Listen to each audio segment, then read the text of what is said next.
Hi, this is Nicholas Bell with Ion Cinema, here to review Beyond Therapy, the infamous comedy flop directed by Robert Altman in 1987. It's being released on Blu-ray, courtesy of Scorpion Releasing on February 18th, 2020. It's considered by many to be, if not Altman's worst film, one of his worst. And I've never seen it before, so I was very curious to finally discover what happened. The 1980s were difficult for Altman. He started off that decade with Health and Popeye, both which were very poorly received. There are some items from that decade that I find are underrated and or in need of further recuperation, such as Come Back to the Five and Dime, Jimmy Dean, or Fool for Love. But then we also have Beyond Therapy, which is adapted from a 1981 play by Christopher Durang, which was originated off-Broadway, starring Sigourney Weaver, and then was played on Broadway with Diane Wiest. So the film is, Altman was living in Paris at the time it was filmed. It's supposed to be set in New York. We're supposed to believe it's set in New York, but it's very obviously Paris. Jeff Goldblum and Julie Hagerty ended up playing Bruce and Prudence, who meet courtesy of a personal ad at a French restaurant. Bruce is bisexual and likes to cry, and Julie does not like that at all, so the date ends up disastrously. However, Jeff Goldblum is dating Bob, played by Christopher Guest, whose mother, played by Geneviève, is in the French restaurant and goes back to tell her son that he's being cheated on. Another date between these two transpires courtesy of a personal ad, and they decide to explore their romantic options, much to the chagrin of Bob. Meanwhile, Jeff Goldblum is seeing his therapist, played by Glenda Jackson, and Julie Hagerty is seeing her own therapist, played by Tom Conti, who is a man that she used to be with romantically.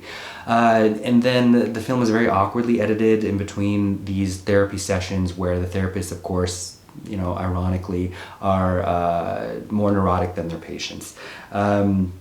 Meanwhile, the Gershwin song Someone to Watch Over Me is very obnoxiously playing over the proceedings, and we can see where Altman is trying to inject his formula over Durang's play, which was more of a slapstick comedy in the vein of something like A Bringing Up Baby or His Girl Friday. But the mixture of these two things just do not work. The rest of the score was comprised by Gabriel Yared, who won an Oscar and for The English Patient, and also scored other Anthony Minghella films. This is the fourth film that Jeff Goldblum, the third of four films Jeff Goldblum would do for Altman, the only one that he would lead in, and both his and Hagerty's style of acting doesn't really work well.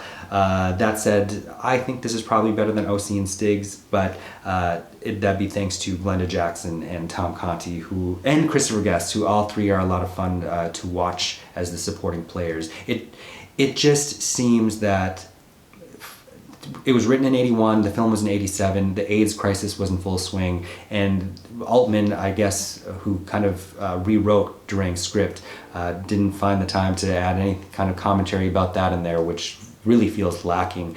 And it's especially surprising considering Altman had a coterie of queer characters in previous filmography, such as the trans woman played by Karen Black in Jimmy Dean, the lesbian couple in A Perfect Health, or Mitchell Lichtenstein's gay Marine or Army recruit in Streamers.